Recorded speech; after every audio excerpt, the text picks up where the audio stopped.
Good afternoon, everyone. Welcome. And welcome Bangalore and Hyderabad also. They're all joining us online. We are really pleased that you're here, and we're pleased to have this mega event, which part one is today. Thank you all for coming. Apologies for the late start. We needed to make sure that everyone was here. I am extremely pleased, tickled pink to welcome two great artists to our midst. Please, Mrs. Ranjani, Mrs. Gayatri, please give them a big hand. And all of you who are here and who will be here tomorrow will consider yourselves extremely lucky to listen to them sing. I won't say much more than that at this point. We'll start the program. May I request Mrs. Ranjani, Mrs. Gayatri to please come to the stage.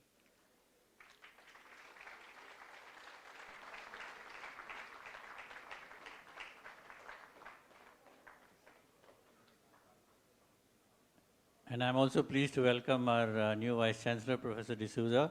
I think this is your debut performance now today. To please come and felicitate our guests. And we'll start with the felicitation. Dharani.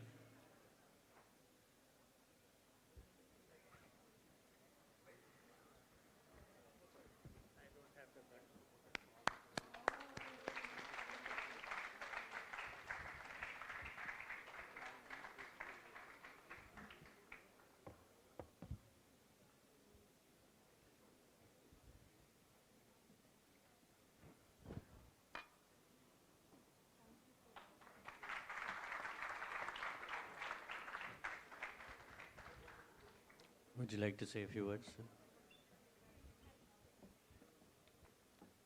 So, thank you so much for being here. As I was just telling them, their reputation precedes them. When I was in college in Mumbai, I used to have lots of friends living in Matunga side who went to SIES college, and they would talk of them. That's how I first heard their music. Welcome. I mean, I shouldn't be saying this, but of the triumvirate of Carnatic music, you know that two of them were basically composed in Telugu, right? So, one, of course, was a lot of poems to Lord Ram, and one was to Amba, the goddess Amba. Okay? And so, from the Desh of Telugu, welcome. Okay, you know.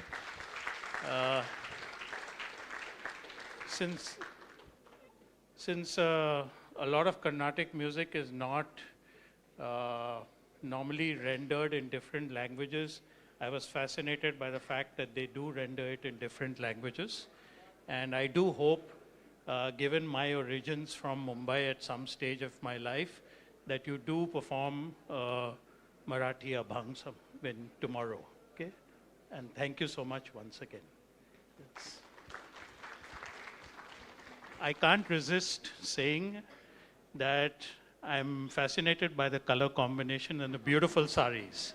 Yeah? For two sisters to coordinate this way is something totally different. So I'm sure when the singing comes out, the coordination is of a different order altogether. But it starts from the presentation itself. Welcome. Yeah. Thank you, sir. Without further ado, I would like to introduce to you our moderator today, Professor Malyada, head of the Department of Fine Arts from our very own GITAM School of Humanities. I'll request Malyada to please come on stage and take it over.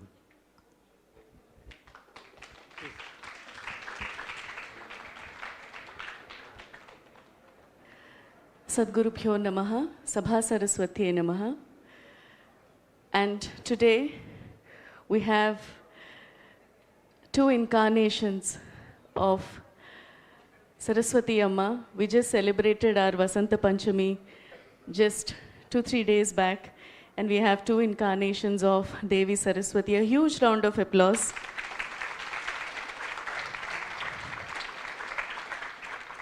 I would thank Professor Balkumar sir from the bottom of my heart for thinking about me and making me a part of this. Thank you so much, sir and madam also, for giving me this opportunity.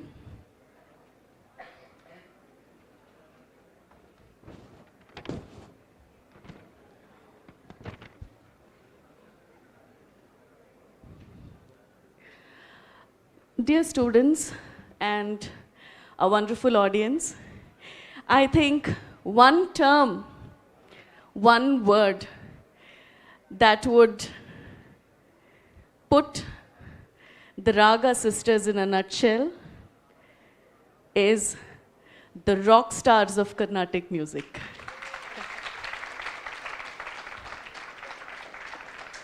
It's not easy.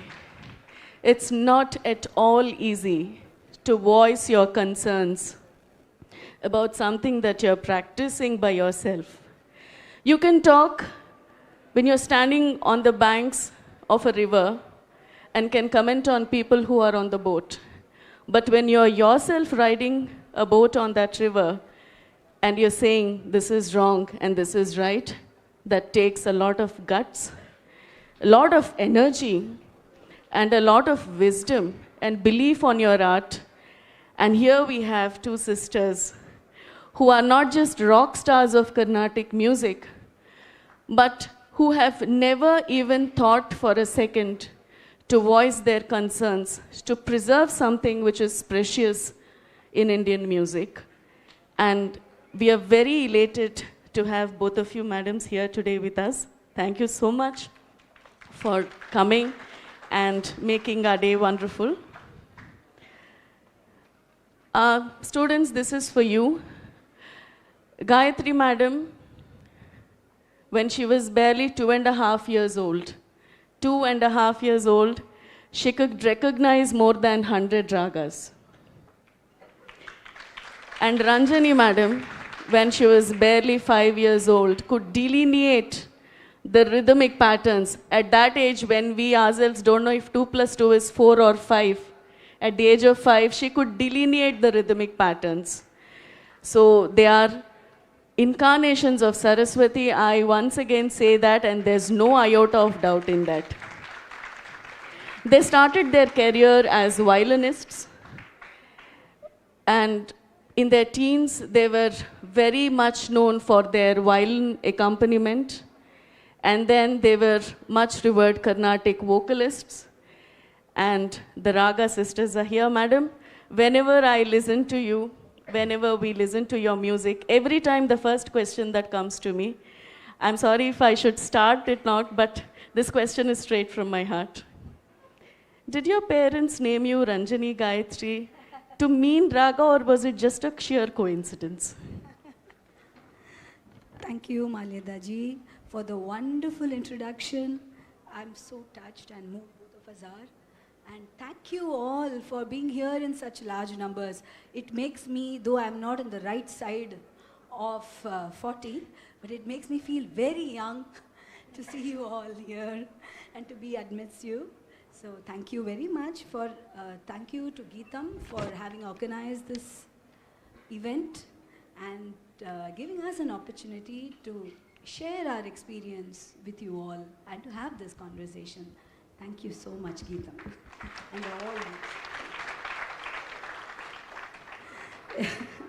all well, definitely it's a no. It was not a decision that my parents thought through when they named me and my sister. I was named because my father loved this ragam and he thought Ranjani was a lovely name. But Gayatri was my grandmother's choice. So now you know. She was very keen on that. So yeah. Like most things that are meant to be, sometimes we don't have a logical reason for why certain things just fall perfectly into place. And it's as simple as that. It is just one of, and the thing is that we did not realize that the first syllables of our name made raga until very late, until maybe our fans gave us that name. And it was as late as maybe 2011, 2012. So it's after maybe 20 plus years of performance is when we got the name ragas. That's when we realized that the Ra of Ranjani and the Ga of Gayatri makes this very appropriate, mudra of raga. Well, also Gayatri did not like her name very much. That's also a side story. She thought it was too pedestrian. So her thing was like, I should have been named Saundarya, Aishwarya, like that. Something very, which has a lot of zing. Gayatri just didn't do it for her at that time. Thank you, ma'am. I mean, it's wonderful to know that there's destiny already there, the time when we come, and the fans calling you Raga, and I mean, that's something I never thought of. I thought you were purposefully named like that because your parents were musicians themselves. And that leads to my next question. Your music initiation started with your parents who were musicians themselves. But was there a reason that you, decided to lead your musical journey as a duo? Is there some influence about being a duo in Carnatic music? Though my father was both my parents were very passionate about classical music. But my father didn't get an opportunity to learn or to really engage with it till very late.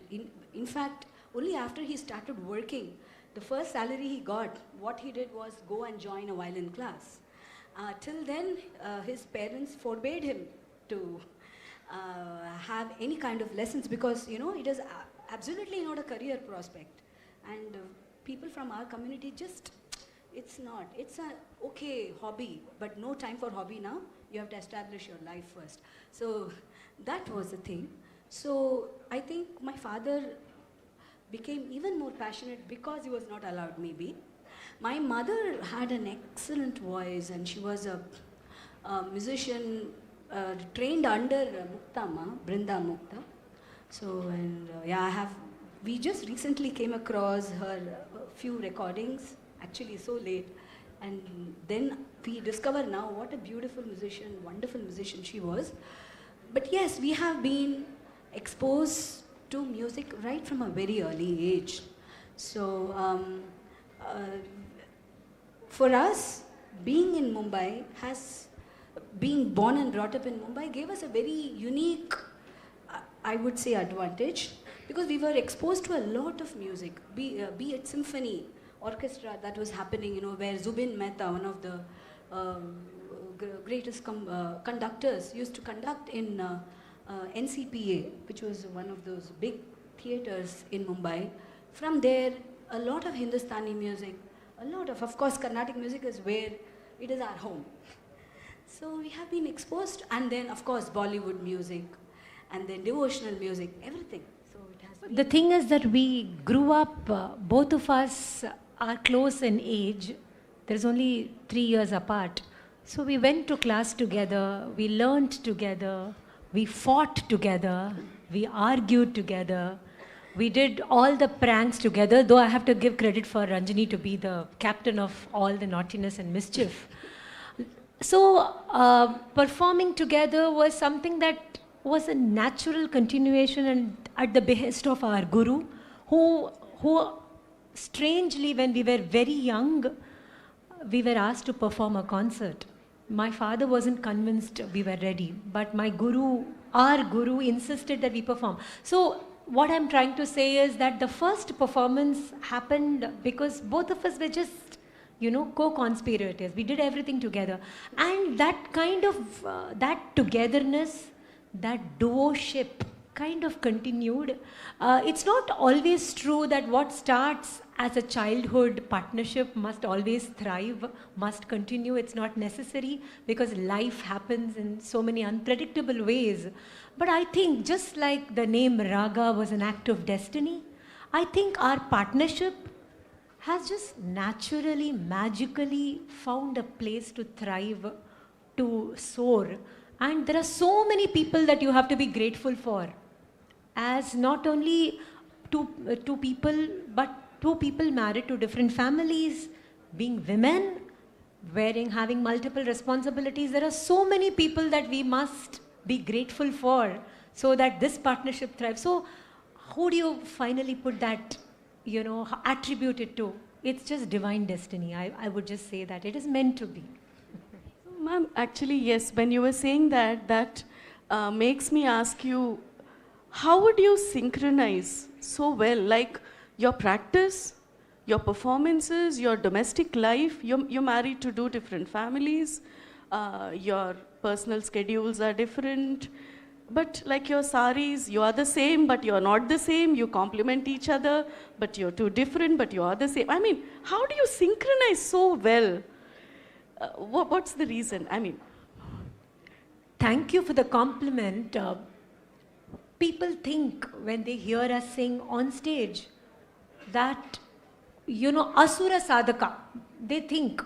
I'm not saying that we have not practiced or we have not practiced, especially when we were younger. There was a lot of, and there is a lot of voice practice, fundamental practice, intense sessions that we do, which has actually not much to do with what is presented on that stage. What you see as the final presentation or the final product, if I may refer to music like that, is not what we practice in the music room. What you do in the music room is, of course, grueling practice which involves mastering the instrument, which may be your voice or your violin or whichever instrument. Voice is also an instrument. So that practice is there and it is an ongoing process. The other thing is to sing the compositions, sync with each other, which is very important aspect of, synchronization when we sing compositions together. But what you see as, how we flow in Manodharma, which is creative component, because I absolutely don't know what she is going to sing that day. The same with her. But we find a way to align it in the same direction. So I think it's a journey of togetherness, and at some point that kinship has happened.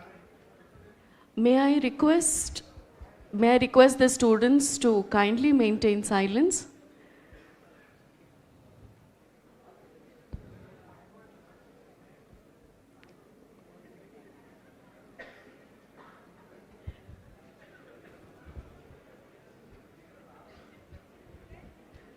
Students, kindly settle down fast.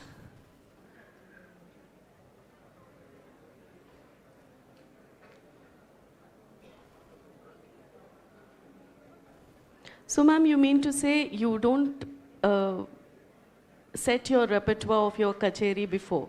You just sing it on stage and synchronization happens as a natural act? No, what we are saying is that certain things can be decided. Correct. What do you want to sing that day? Correct. Can be decided, but how it all pans out is up to the moment. Right. So when you decide what you want to do, because there should be some kind of homework that we need to do as to, okay, what are the audience going to be today? Are they speaking a particular language? What is the age group? And all those things, factors. What would they?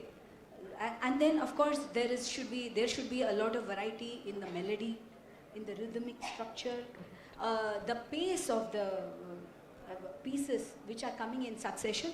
There are so many things that we have to make sure that there is a variety. Correct.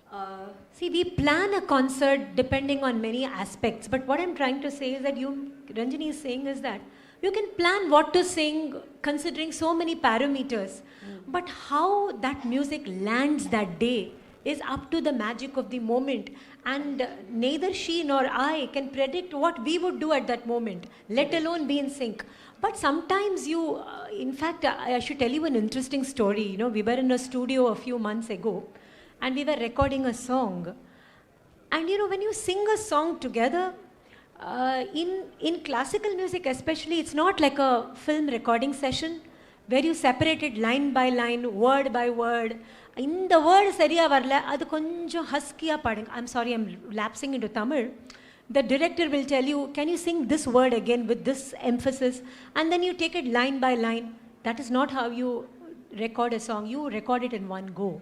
Because the continuity, the intensity of the composition can only be maintained if you maintain that single flow of music. It's not like line by line you just sing it perfectly. That becomes a very splintered exercise. So when we are singing a very lengthy composition, there are times that you will take a breath. There are times that, split-second differences in timing. But somehow when we sing together, it just falls, aligns into the right. Maybe it also is born out of a very fundamental respect and bonding with each other. That I respect and truly love her, and I want to be in sync with her. Not like I will go my way, you go, come and join. And this is a lesson for life. When you give, you are automatically given. You don't have to take. And for me, that is the greatest lesson. Lovely. So, madam, how do you balance tradition and innovation in your Carnatic music? What is the secret? Well, in my opinion, you don't plan such things. Correct. You just respect what your predecessors have done. That we should all remember that we are standing on the shoulders of our predecessors. And what we sing is because of their huge body of work, that we are only one of those people who are following that. And of course, we will, in the process, we will find ourselves too. But we owe it to pass on without diluting it to the next generation. It is our duty. So when you come to the table with that reverence, at the same time being honest to yourself, what you are. And they say, right, only a tree which has strong roots can go far up into the sky. So the same way, we should remember that only when you understand, when you truly understand what the body of work is, will you be able to innovate. So one leads to the other. It's a very dynamic thing because there's no one rule about it. No, there is a tradition which is rich, which is very, very deep and profound. And then there is also this, you have to take this tradition and at that moment, in that performance, I have to learn to impactfully communicate it to all of you. Right? So there are two aspects. What I know, and at that moment, how do I communicate or convey what I know to you in a way that it moves you, it touches you. So a musician who is able to, in some sense, stay true to the highest of the values he or she has learnt, but at the same time has found a way, a bridge to communicate it impactfully with the audience and take them along with him as he sets out on his personal quest of music. Such a person is a winner, and that is the attempt that we are doing all along. Take them with us. Take them, I don't know up or down, because it is seen as a very condescending comment, so I won't say up and down. But yes, in our quest to stay relevant to audiences and to make this art form popular, I can say with utter honesty that we have not compromised with our values in music. And that is for me, that is a victory for me, that is success for me. Lovely, ma'am, lovely. I mean, you have just told the Rasa Sutra of Bharata in a nutshell with your answer. To take the audience along with you, that's what is the crux of Natya Shastra is, I mean. But ma'am, both of you, this question is for both of you. You've always tried to, take measures, speak about what is precious to you in music. What do you think really needs protection in music today, in this generation? The Carnatic music, specifically I'm talking about. What actually needs protection? What has to be actually, without any dilution, pass on to the next generation? Because everything is so rapidly changing. And sometimes that change is also sometimes you're fearing that change. But change is inevitable, but sometimes it's very fearful also. What do you think actually needs that core protection, according to you? This is a very hard question for me to answer because there are so many aspects that you think should be protected. But sometimes if you try to control a child too early in life, they rebel and turn against you. So all you can do is pray for the child and put them through a lot of activities at an early age. Don't allow them time to question endlessly, to think too much. Just make them work hard at something and make them work hard at an art. You know, in the sense, I see that debates and arguments are encouraged at a very early age. But if you look at traditional Indian education, we were not taught to debate and argue endlessly. We were just taught what it was, what the Vedas are. See, the interpretation of Vedas, the application of whatever that we are learning comes at a later stage when one has acquired the maturity. But without a certain maturity, if we start questioning everything from the age of 10, what is the level of maturity of those questions? So I think what needs to be protected is the innocence of a human being, the innocence of children. Innocence as in committing yourself to hard work, to shraddha, to learning, and not learning to, and not questioning everything randomly around you, having faith in what your parents tell you and what your guru tells you, and pray a lot that your guru should have the right mindset. I think for me this needs to be protected, because sooner than later everyone will be adventurous, will start questioning. I'm sure all of us will question things, and that is a very legitimate human right. But again, is this questioning truly strengthening our country, our art form? Is it to create value? This is the question everyone needs to answer. Are we preserving the art? Are we strengthening it? But again, interpretations can be so different. So it's very hard for me to say what needs to be protected. I can only say that as a musician's perspective, my attempt has been to sing concerts in a way that resonate with everyone and stay true to myself and not waste time getting into non-musical pursuits. That has been my pursuit, and if you can do that, for me that is dharma. The moment I start trying to say that, oh, music means politics of life also, and then I get into activism, that way I have kind of given up my innocence in the pursuit of music. I have become corrupted. So for me, I think we need to tell children, focus on your work and treat it as your sadhana, because that work eventually will give you all the intellectual and spiritual truths that you will ever need to know. Yeah, we believe in Karma Yoga. Very nice.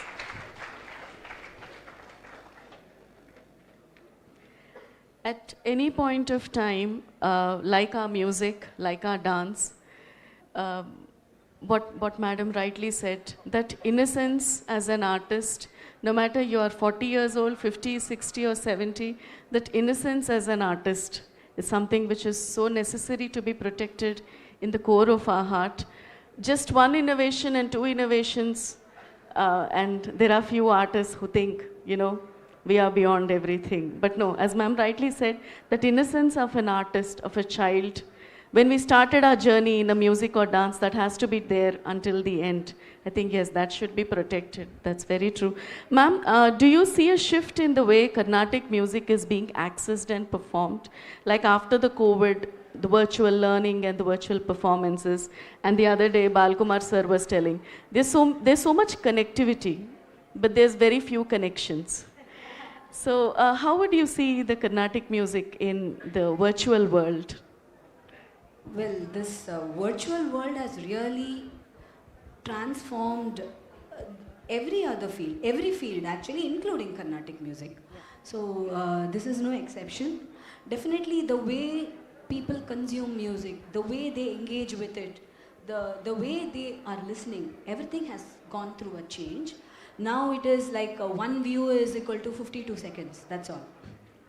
So it is as good as that, and compared to those intense concert experiences where people used to sing for 4 hours. So where is that and where is 52 seconds? So by 52 seconds, she means those reels, you know, that you see on Instagram, YouTube, shorts, under 1 minute. Correct. So if you get 52 seconds of attention, it's success. It is one view. Yes, and the audience are also judging. I don't know if judging is the right word, but the level of artistry that the artist has cannot be judged in 52 seconds. Absolutely. But So a lot of change. Yes, yeah, there's a lot of change. See, the social media has spawned a lot of artists who have attained a lot of visibility. I don't know if it is fame, but visibility in the past 4 years. Whether they dig deep within and acquire the musical chops to sustain themselves in the long run remains to be seen. There are also very few musicians from the old guard who have successfully transitioned into, they are all good, accomplished musicians, but whether they have transitioned into being the musicians of today, being connected with technology, knowing how to use social media to at least showcase your work, if not ace it. So all of these are, so this is a lesson for all of you. One thing that we have learned in our journey of 35 years plus is that things change far more rapidly than you could ever imagine. And you have to embrace change, but find a way to stay true to what you believe in. Find that is your answer. Balance. That balance, that don't give up something in search of, staying relevant today, but do not forget that holding on to something that is old and dead, you should know what to keep and what to throw away when you will acquire when times change. And that is a wisdom that all of us hopefully acquired through experience. so, ma'am, if there is one thing, I ask both of you, if there's one thing that you want to change in the way Carnatic music is taught or presented, that you believe has to be changed because the world is rapidly changing, what would that be? I would say that we should teach music to everybody. Everybody should have access to classical music, because I believe in that, because the kind of layers that classical music has, I wonder if anybody, any other genre has it. If you look at it from a poetic perspective, there is so much of rich poetry. Then content-wise, there is so many saints have tried to elevate, give a very high philosophical, muscle to the whole music. You look at it from various dimensions. If you look at rhythm, the 8-beat cycle has been interpreted in myriads of ways. How many ways? And then 7, 6, 6s, 5s, and so on. The whole, plethora of complicated, in every aspect, be it melody, be it rhythm, there is so much of layer. You can, whatever engages you best, you can hold that as a handle and then get into music. So what I would like to change is probably the traditional way of, this may come as a complete shocker, but I do not believe the old system of teaching sa, re, ga, ma, pa, da, this is not working. Let's wake up, let's smell the coffee. This is not working, because by the time you complete the Sarli Varshas and Alankarams, half the students have dropped off. And then the teacher, if she also sings in a wrong way, that has also done half the damage. So the first thing we'll have to change in teaching music is make the student listen to some nice music for half an hour. Just if the student at the end of 2 years has even listened to some, say, 10 hours of music, is a success for us. But if he has come to class just to plod through sa, re, ga, ma, you've lost it. For life, he's never going to look at Carnatic music. So if I could change something, I would change this traditional way of teaching music and just make the student listen to songs, and once in a while, teach them slowly, and not Maya Malava Gauda, not the traditional first raga. There are other ways. So for me, that would be a change. But anyway, I think that would be too drastic for me to suggest in this platform.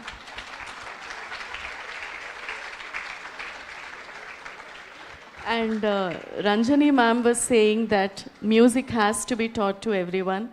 Ma'am, sitting on this stage, I'm proudly saying that GITAM believes in that too.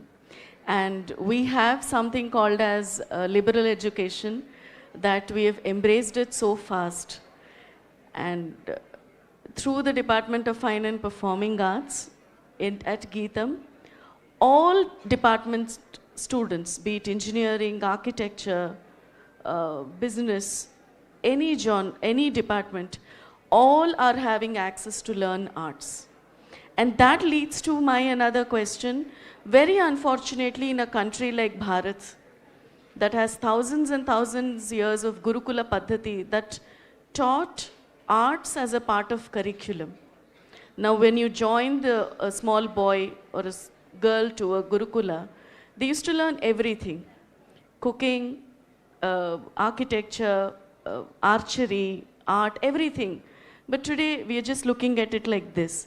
So somewhere in a country like Bharat, that extra prefix is there before the curricular, extracurricular, dance, music, all are.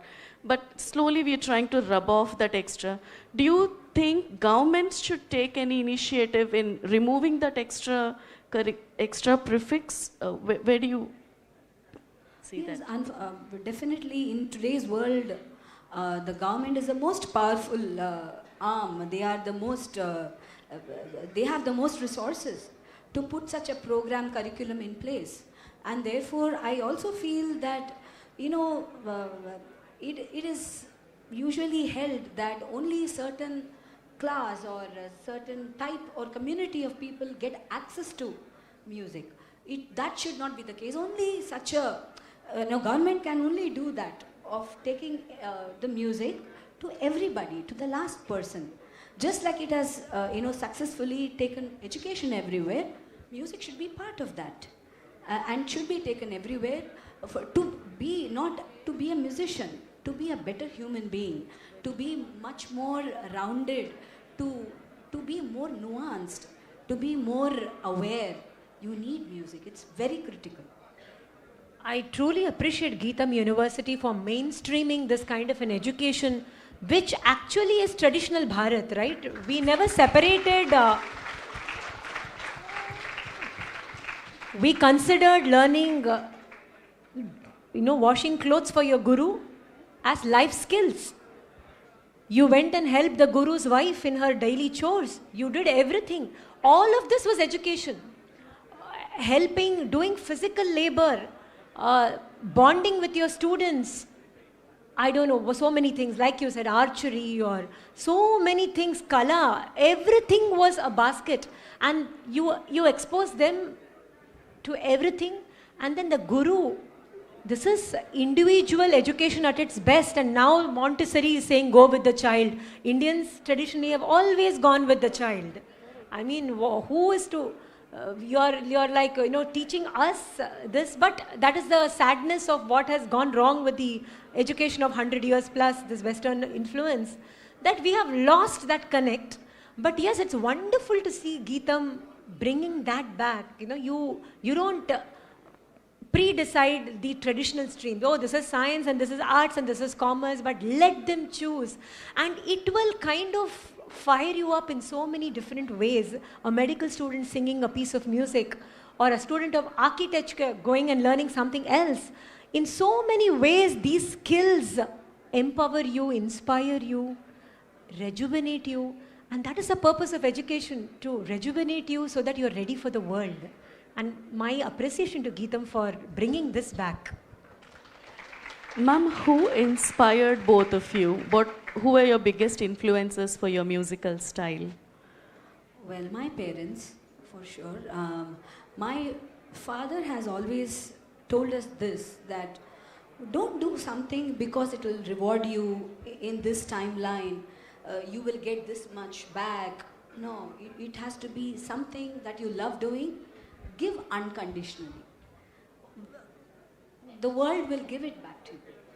However way it is, you give first, unconditionally. So that was something that we learned.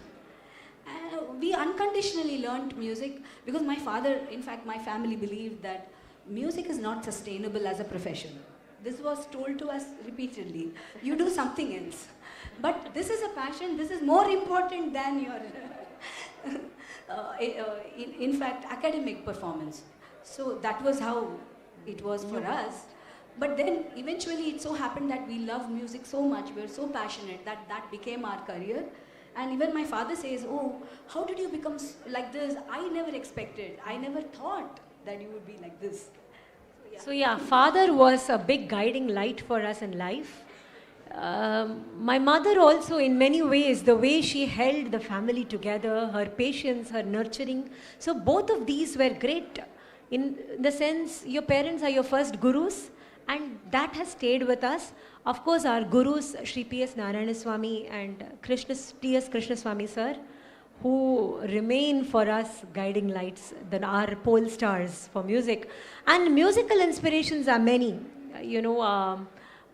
Musicians that we have admired greatly, including N. Rajam, who is a Hindustani violinist, and so many of them. How do I name just a few? But I was just listening to Sri K.V. Narayanaswamy a few days ago, and that's a musician that I keep going back to.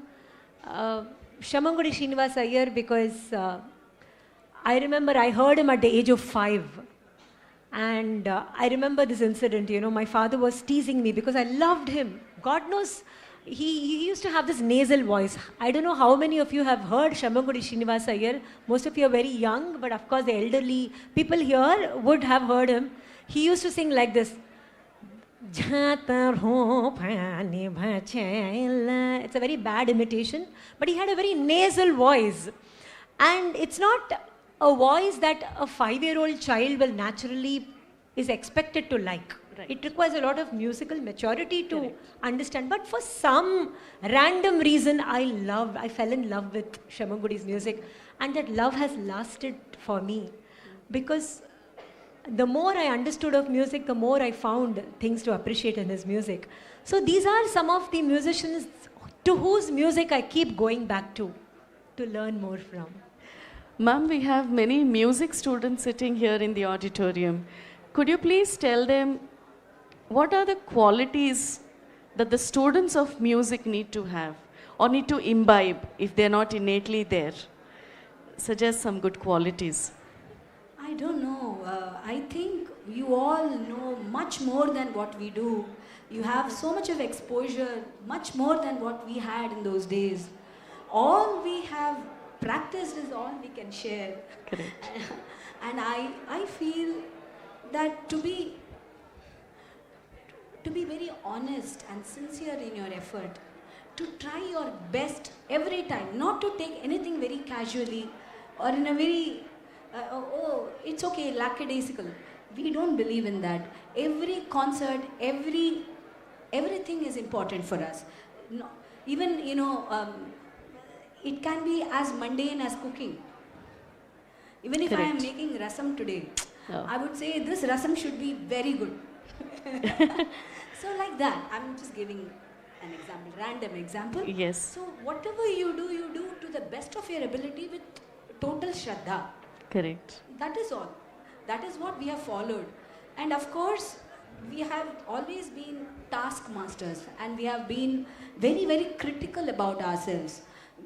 We have never taken our performance for granted, or anything that happens, or the fallout of our concert. If your concert go very well and everybody says, oh, you are Ma Saraswati, we don't take it to our heart at all. We just leave it there. The next concert is what we focus on. Challenge. Next, whatever it is. Yes. So it is as good as that. Correct. You do your best every time. Correct.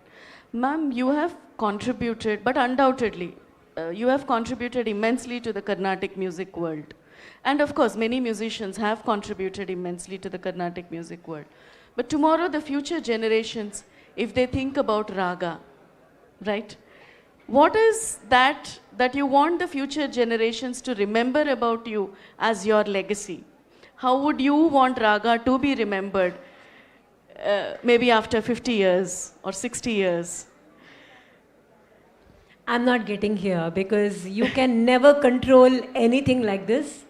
The music will create its own truth, its own reason to be remembered, and I believe that. All I have control over is how I sing. where my music takes me, and I want to immerse myself so unconditionally, so completely in that I have no time to think of how will people think of me, how will people remember me. The music will create that. I am not going to worry about that now. But I would say one thing, that I know it will sound very biased or self-congratulatory, but I'm saying this with a lot of responsibility, that I'm very blessed to have a sister like Gayatri, to be her sister, to be sitting right next to her when she is singing such beautiful music. And I think there are, of course, musician of a decade, musician of a, I think she is a musician of a century. And I'm saying this with a lot of responsibility, because see, the depth and the breadth of knowledge, your ability, capability is there. That is one thing. But to have that humility, every time to go on stage and say, hey, it is not important. What I'm doing now, how can I connect? How can I engage with people? How can I give my best? And how can I keep the values of my Carnatic music intact and pass it on? That requires a lot of humility. And humility and vidvat is a very rare combination to be in one person. I think she is that. And I'm very...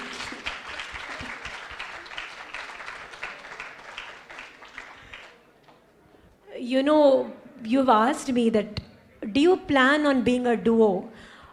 People think, you know, a duo is like a double-edged sword. You have company. So on a bad voice day, it's thumbs up because the other person is compensating. But on the other hand, it's like two people have to be in sync, in tandem. There are times when you want to go on your own path, but you don't have the choice. But I think being a duo for both of us has grounded us. See, if you're very, very gifted and that day your imagination voice is in very good form, you will have the freedom to do whatever you want. But being part of a duo, you do not exercise that freedom irresponsibly. Correct. In that sense, we are there to keep a check on each other. And so I think that is part of the reason why our music is in a certain way, is because that we walk through every musical choice in discussion. We do not take it lightly. We don't say that I will go to stage and I will see how it comes. And we will wing it. So we will wing it on stage. There is no question of, so think about why you will sing a certain composition in a certain way, and don't keep on indulging your creativity so much that you have left the composition far behind.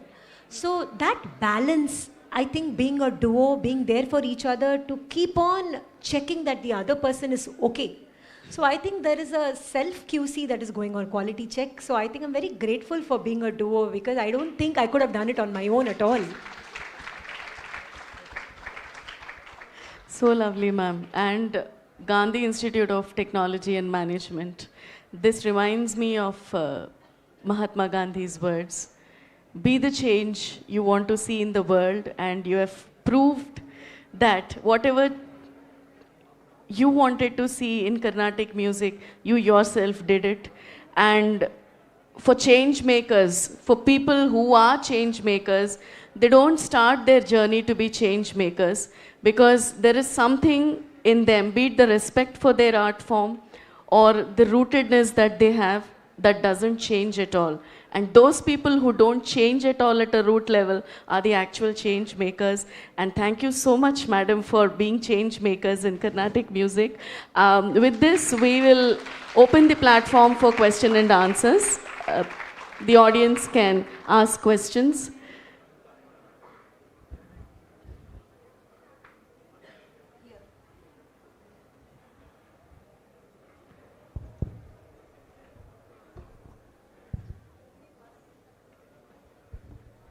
Good evening, ma'am.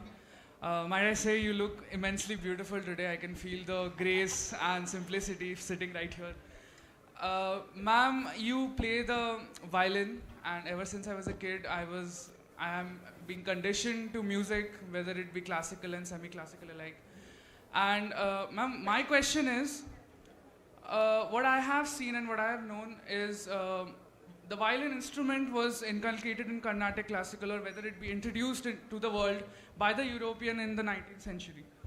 And since then it has become a part of the Carnatic music family. Ma'am, apart from the violin, do you think that the inculcation of Western instruments, does it somehow tarnish the sanctity and purity of Hindustani classical music, or do you think that it is necessary in today's world to, to make it more appeasing and appealing to the newer generations? I think that as musicians, if you are mature enough, you will reflect the mood of the time. When you are so talented, because it's a quest of it's human nature to be on a quest, right? You can't tune off and say, oh, that is tradition.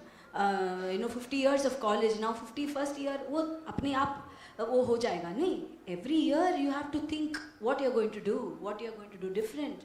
So it's like that. When you are on a journey, you are, of course, responsible, but at the same time, you will not stop yourself from thinking, and therefore you will express yourself.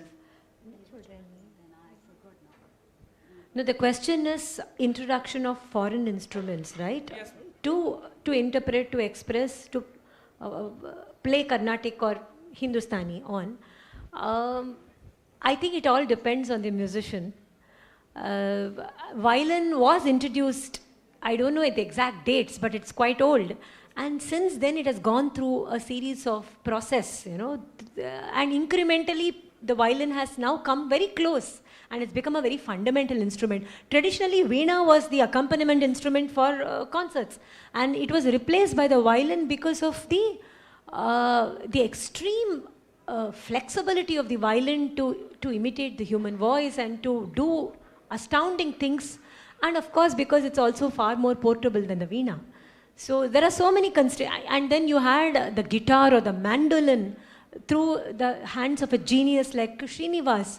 So the genius will pick an instrument, and that instrument will have its day depending on if there is a great musician to come and take that instrument to a different space. It really depends on if Goddess Saraswati will send her human Gandharvas to present certain instruments and make them thrive in a certain space. It all depends on that. So let us pray that such things happen, because I do not believe that introducing a foreign instrument, quotes, will bring down any music. I really believe that, like Ranjani said, if you have responsibility towards the art and you are talented enough and you have the right values, you will find a way to make that instrument sound as ancient as the veena. You will find a way to do that. So by itself, you cannot dismiss any instrument as foreign. And with all this world becoming smaller and closer together, what is foreign? What is traditional? Everything, it's all one local world, right? So I think if you can, we all eat pasta. Today for lunch I had katrika, vankayala with pasta also. So that is the norm. So long as our digestive system can handle it, go for it. Thank you, ma'am. Next question.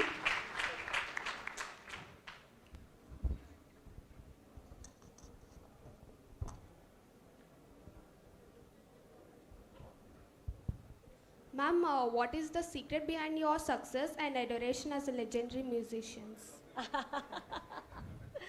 Secret behind my success is because there are so many loving hearts like you in so many places. So we get a lot of love, whether we deserve it or not. I think for me, if you found a way, you've asked me, why are you so successful? What is success to me? Let me try to unravel that question. For me, success in one way is it starts from within. If I say that, hey, today I want to sing in such a way that everyone will clap lots for me. If I start from that place, but what do I have to say? I don't know what I'm going to say, but whatever I say, people should clap me. But it doesn't start like that. A person starts, what do I have to say? And then the second question is, how do I acquire the skills to say what I have to say? Number 3, if at all, is how do I say it in a way that connects it with you and wins your understanding, your love? So this is the series in which you live your life and learn. And so for me, success starts from a place of understanding myself, being comfortable with myself, being fundamentally happy and fulfilled with what I do. So when I sing to please the God inside me. And after that, I know that the stage dharma requires me to look pleasant, to be well dressed so that I don't look a sorry figure on stage, and to maintain a certain cultured, civilized behavior. And then I will adopt all that and I will take this music which I believe, which moves me, I will sing that. And once that happens, that music will move you. There is no other way. If it comes from that place of conviction, not delusional, if you are lost in an old world thinking it's very beautiful, then that's different. But it should truly move you. It should truly fulfill you. And when it comes from such a profound place of love towards that music, conviction in your music, there is no way it can not connect with the audience. It's a challenge. How can it not? But it has to come from that profound place in your heart. You can't cheat yourself saying that, because many people cheat themselves. They say that I have lost myself in the music, but they're actually cheating themselves. And it takes a lot of maturity to get to a place. Because what is the difference between me sitting in my house and just singing songs, and the difference between Meera, who gave herself to Krishna unconditionally as a 9-year-old child? What is the difference? So it is a long path to walk. It can be very delusional for some. But for me, happiness starts from a place of understanding myself and pleasing myself, and then finding a way to share this happiness with you all. And finding a way to break it down, to share it in many ways. This interview is one of the ways. I'm verbalizing what my musical journey has been. So this is one of the ways of connecting it. So you just find ways to connect the truth that has given you joy with the rest of the world. And for me, if I have managed to connect people with what has given me happiness and give them happiness in the process, I think it's a life that is very successful. And ma'am, for musicians, unlike dancers or theatre personalities, for musicians, their audience are not just people who are sitting here, or not just people watching them virtually. And this blessing is only for musicians. Their audiences are also those unborn babies in the mother's uterus. There are certain musicians that Bharat has, and you play that music, and I personally have that experience being a mother of 2 children. I play MS Amma's voice when I was carrying my elder son. He used to move. Dr. Gitanjali ma'am is there, she's a medical doctor. Whenever my stomach used to become tight when I was pregnant, I used to play MS Amma's music, and immediately after 3-4 minutes, my baby used to move. And for musician success, it is not just the audience sitting in front, it's also the audience who are not yet born. And that's the true success of musicians, which is only for music, not for dance or theatre. Ma'am, very lovely answered. Thank you for that question. Can we have the next question, please?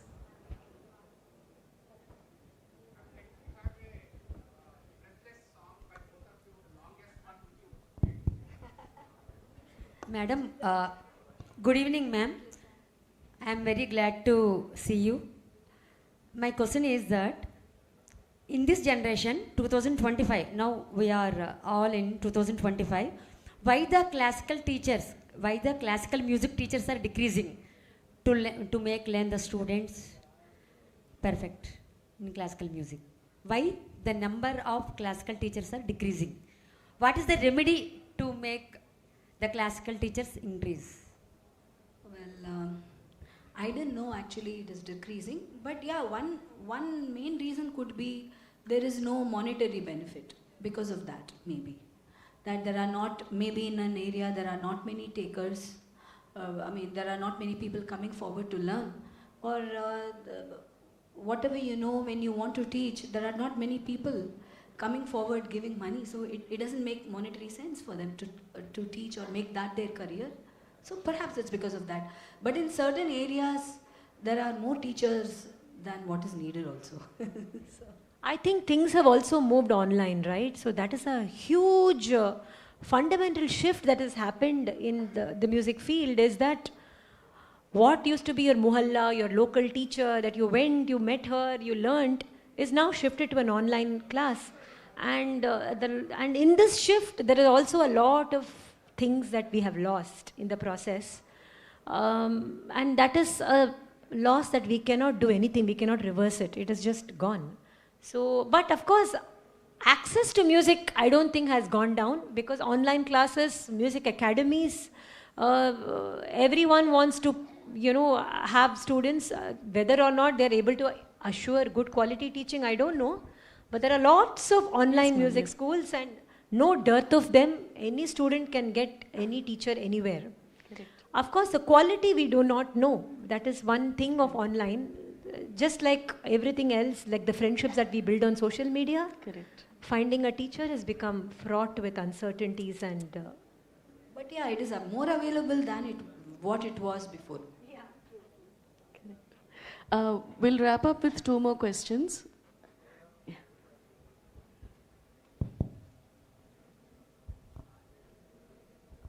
Namaskaram, ma'am. First of all, thank you so much for enlightening us.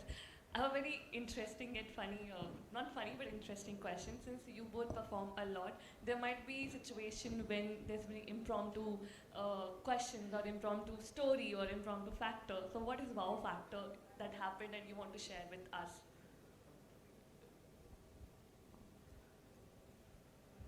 There are lots of impromptu things that happen. In fact, we even last month, we've had thought that a particular list would suit.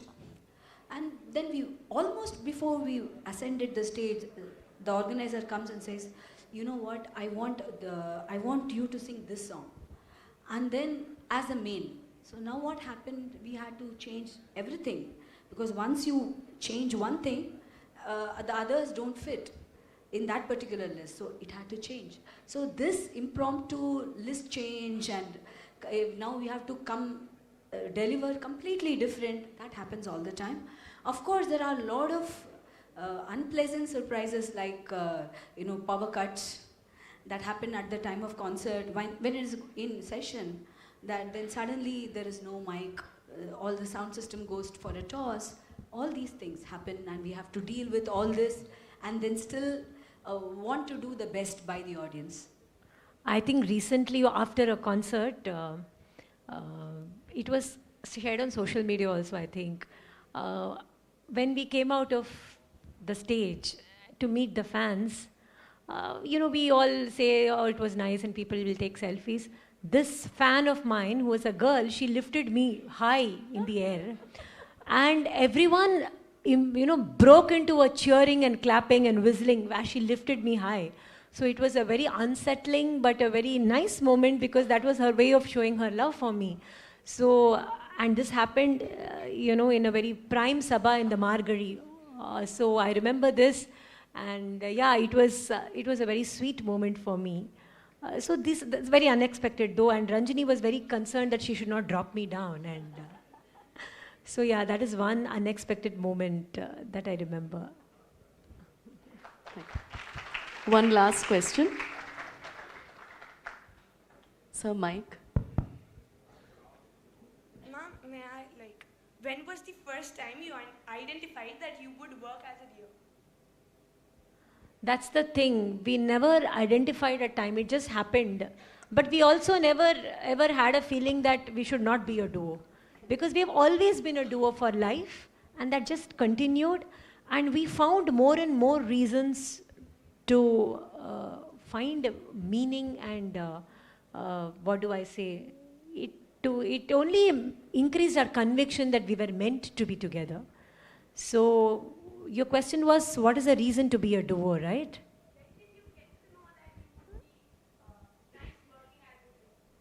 We are sisters, no? So It just happened right from the beginning. We are sisters. We are born together, so maybe we are born to sing together also.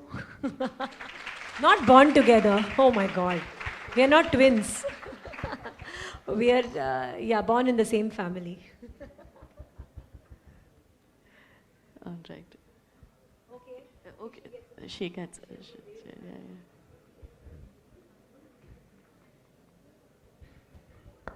Namaskaram, ma'am. I am a student of biotechnology pursuing my minor in Carnatic vocals. And my question is, Sangeetam or Carnatic vocals is a part of Samaveda, and it is sadhana to pray for Parabrahma, Amba Kamakshi. So how do you think Sangeetam or Carnatic vocals is connected to spirituality?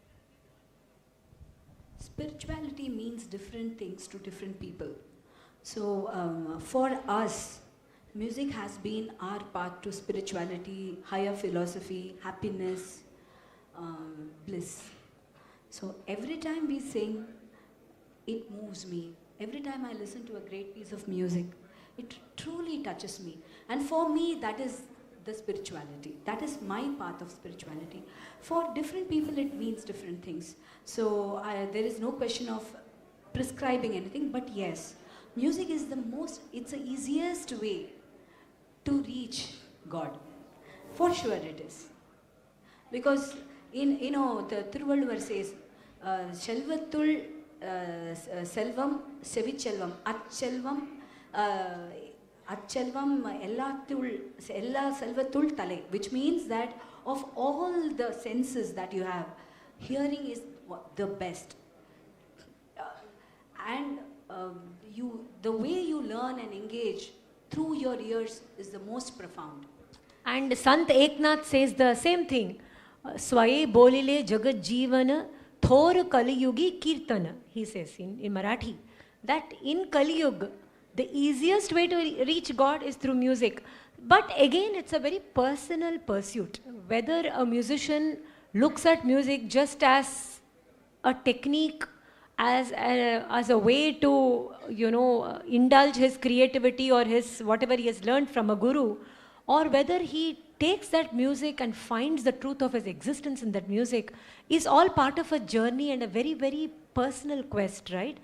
What music meant to Tyagaraja and what it means to a person a little bit in the elementary level of spirituality is two different things. But we are all hoping that through this journey, that at some point it will teach us life lessons. Yeah. Music is I think like a highway. You want to drive a cycle, it's fine. You want to drive a truck, BMW, whatever it is, it's fine. It's a highway to spirituality. It all depends on which vehicle you are bringing to the highway. Thank you so much for being with us, wonderful audience. Tomorrow morning, 10 o'clock, we have a lecture demonstration by the Carnatic duo Ranjani and Gayatri Madam on how to embrace Hindustani and Carnatic, a topic not many can talk about, a topic many won't agree also, but music is beyond genres, music is beyond countries, music is beyond religions, and Ranjani and Gayatri Madam have accepted to talk about how to embrace Hindustani and Carnatic. I request all the music enthusiasts and music learners to kindly attend the lecture demonstration tomorrow at 10 o'clock in this very Mother Teresa auditorium, and the concert, Raga Anubhava, what a name, Raga Anubhava, tomorrow evening, 7 o'clock at Yella Pragata Auditorium in our Jimsar campus. Thank you so much once again, Ranjani and Gayatri Madam, both of you. Thank you so much, Malya ji, for anchoring it so beautifully, with so much care and finesse. Thank you, Balkumar ji, for putting this event together and giving us this opportunity. Thank you all, dear students, for giving us the ear and to spend so much time with us and sharing our experiences. Thank you so much. Thank you. Namaste.